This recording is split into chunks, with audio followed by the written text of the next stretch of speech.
Hello friends, welcome to my YouTube channel easy stream.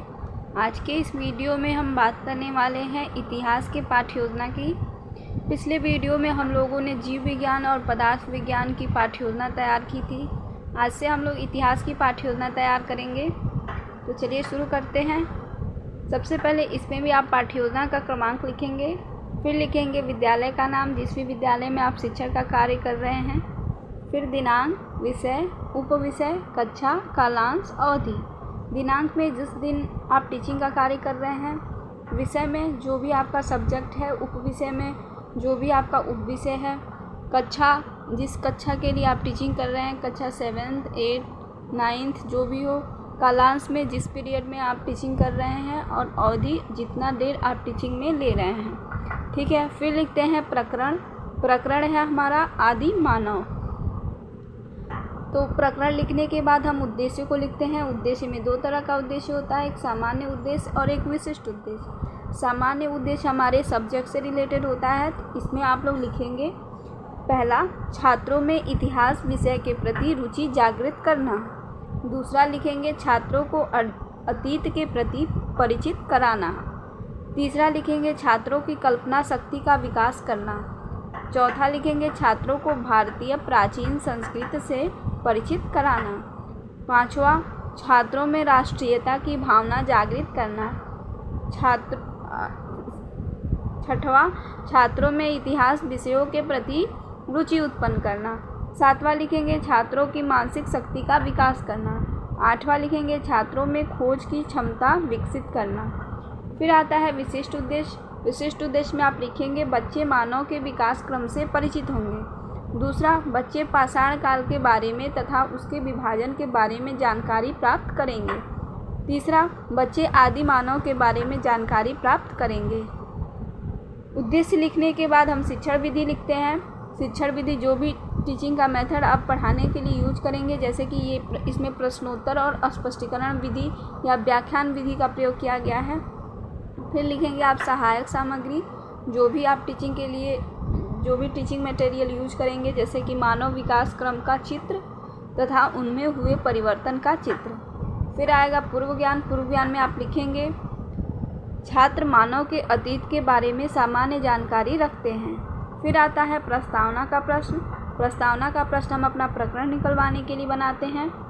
तो इसमें आप एक टेबल बनाएंगे जिसमें 3 कॉलम रहेगा। पहले में क्रमांक, दूसरे में छात्राध्यापिका कथन और तीसरे में छात्र या छात्रा कथन या क्रिया। तो पहला क्वेश्चन आप बच्चों से करेंगे कि बच्चे आप कहाँ निवास करते हैं, तो बच्चे बताएंगे हम अपने घरों में रहते हैं।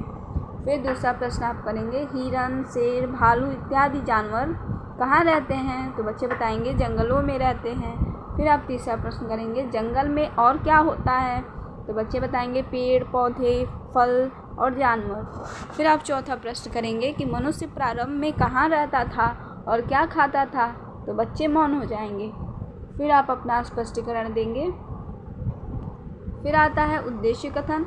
उद्देश्य कथन में आप लिखेंगे बच्चों आज हम आदि मानव के बारे में अध्ययन करेंगे।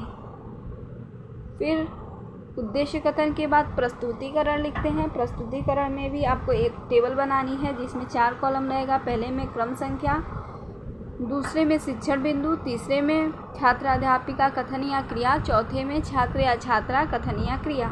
तो पहला आपका शिक्षण बिंदु है आदि मानव का अर्थ। तो इसके लिए आप बच्चों से पहले विकासात्मक प्रश्न करेंगे कि आदि मानव किसे कहा जाता है, तो बच्चे मौन हो जाएंगे। फिर आप दूसरा प्रश्न करेंगे कि आदि मानव का निवास स्थान व भोजन बताइए, तो बच्चों को जो भी पता होगा वो बताएंगे। फिर आप अपने स्पष्टीकरण द्वारा बच्चों को समझाएंगे कि आधुनिक खोजों से ज्ञात हुआ है कि लाखों वर्षों पूर्व आदि मानव का जन्म हुआ था। पहले के आदि मानव इस समय के मनुष्य से भिन्न हुआ करते थे। वे चारों पैरों से चलते थे।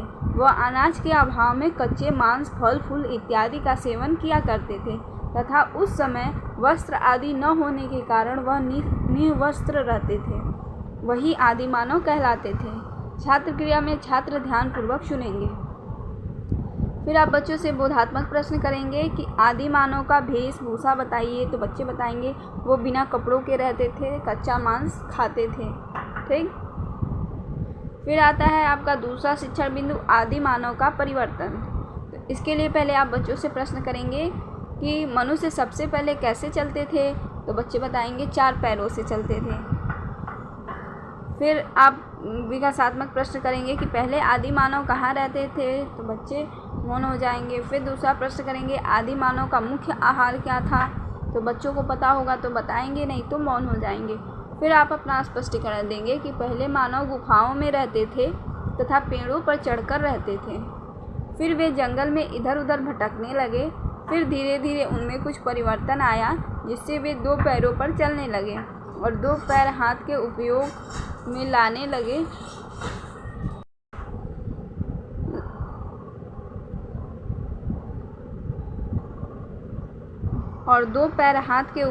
लाने लगे। जिससे किसी वस्तु को पकड़ने में, उठाने में करने लगे। इस प्रकार मानव के शारीरिक परिवर्तन के साथ साथ सोचने की शक्ति का भी तेजी से विकास होने लगा। फिर आप बच्चों से बोधात्मक प्रश्न करेंगे कि आदि मानव हाथों का प्रयोग कैसे करने लगे। तो बच्चे बताएंगे किसी वस्तु को पकड़ने में। फिर आप दूसरा प्रश्न करेंगे कि आदि मानव में सामान्य परिवर्तन क्या हुआ था। तो बच्चे बताएंगे उनकी सोचने की शक्ति उत्पन्न हो गई थी। फिर आता है तीसरा शिक्षण बिंदु पाषाण काल। तो इसके लिए बच्चों से आप पहले विकासात्मक प्रश्न करेंगे कि पत्थरों का प्रयोग किस काल में हुआ था और बच्चे मौन हो जाएंगे। फिर आप दूसरा प्रश्न करेंगे कि औजार का आविष्कार कैसे हुआ। तो बच्चों को पता होगा तो बताएंगे, नहीं तो निरुत्तर हो जाएंगे। फिर आप अपना स्पष्टीकरण देंगे कि आदि मानव पत्थरों का प्रयोग जानवरों का शिकार करने, मांस काटने, लकड़ी काटने, कंदमूल खोदने आदि के लिए करता था। पत्थरों को पाषाण भी कहते हैं, इसलिए इसे पाषाण युग कहा गया। छात्र क्रिया में छात्र ध्यानपूर्वक सुनेंगे। फिर आप बच्चों से बोधात्मक प्रश्न करते हैं कि पाषाण युग क्यों कहा गया। तो बच्चे बताएंगे पत्थरों का उपयोग अधिक होता था, इसलिए इस युग को पाषाण युग कहते हैं। फिर आता है आपका नेक्स्ट शिक्षण बिंदु पाषाण काल के भाग। तो आप बच्चों को बताएंगे पत्थरों के औजारों के स्वरूपों के आधार पर इस युग को 3 भागों में बांटा गया, पूरा पाषाण काल, मध्य पाषाण काल और नवपाषाण या उत्तर पाषाण काल। ठीक। फिर आता है पूरा पाषाण काल। पूरा पाषाण काल में आप बताएंगे पूरा पाषाण काल में औजार पत्थरों को तोड़कर बनाए जाते थे। ये आकार में विशाल होते थे। धीरे धीरे मानव ने इस कला में दक्षता प्राप्त कर ली। फिर आप बोधात्मक प्रश्न करेंगे कि पाषाण काल को कितने भागों में बांटा गया। तो बच्चे बताएंगे पाषाण काल को 3 भागों में बांटा गया। फिर आता है मध्य पाषाण काल। मध्य पाषाण काल में आप बताएंगे इस काल में पत्थरों के औजारों को अग्नीय पत्थरों से अधिक छोटे व नुकीले बनाए जाने लगे। इनमें कठोर एवं मजबूत पत्थरों का प्रयोग किया जाने लगा। इस काल में औजारों में हत्थे लगाए गए। फिर आता है नवपाषाण काल। नवपाषाण काल में आप बताएंगे इस काल में छोटे पैने तथा अधिक संहारक हथियार कड़े पत्थरों से बनाए जाने लगे, जिनकी मारक क्षमता अधिक थी। इन्हें बाड़ के अग्रभाग में तथा कुल्हाड़ी के पैने भाग के स्थान में लगाया जाता था। फिर आप बच्चों से बोधात्मक प्रश्न करते हैं इस काल के हथियारों की मारक क्षमता कैसी थी। तो बच्चे बताएंगे इस काल के हथियार की मारक क्षमता अधिक थी। फिर आप बच्चों को बताएंगे कि आग की खोज कैसे हुई। कि पहली बार जब जंगल में सूखी लकड़ियों को आपस में तेज रगड़ खाकर आग निकलते देखा, तब मानव ने 2 पत्थरों को आपस में टकराकर आग उत्पन्न की। यह मनुष्य की सबसे बड़ी उपलब्धि थी।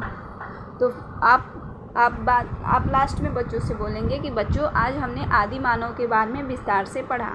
फिर आप बच्चों से पुनरावृत्ति का प्रश्न करते हैं कि आदि मानव किसे कहा जाता है।